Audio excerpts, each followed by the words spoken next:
Why is China so forcefully opposed to this visit by Nancy Pelosi to Taiwan?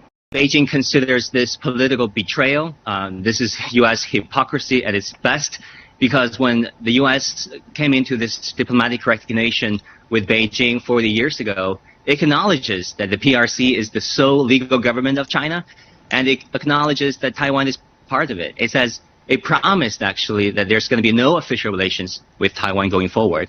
But then comes Nancy Pelosi, arguably the most official person of the land, the second in line for U.S. presidency, visiting Taiwan and potentially shaking hands with leaders of Taiwan. So Beijing considers this as a violation of the letter, the spirit, and the intent of the China-U.S. communiques. There are 3 of them, by the way, which really lay the foundation of Beijing-Washington relations for the past 40 years.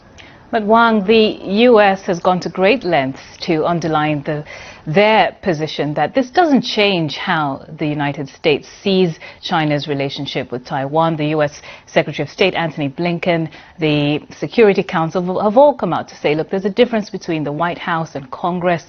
Nancy Pelosi is coming of her own volition, and this does not represent the stance of the United States government towards Taiwan changing. I think Joe Biden cannot claim Nancy Pelosi as one of his best allies in Washington when there needs to be a legislation passed, like Build Back Better World or gun control, abortion. And then when Nancy Pelosi is going to China, Joe Biden and the White House claims that there is no prior knowledge, there's no consent, no authorization whatsoever. I mean, this is Washington playing good cop, bad cop.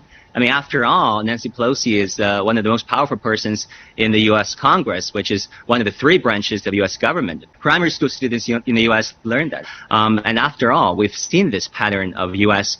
Double dealing on the question of Taiwan over the past 4 decades. I mean, when China-U.S. first signed this joint communique, right afterwards, Washington issued the Taiwan Relations Act.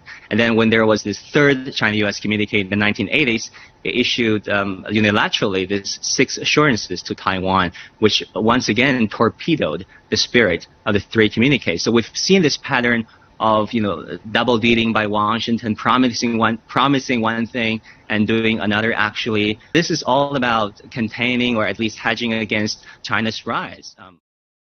抖音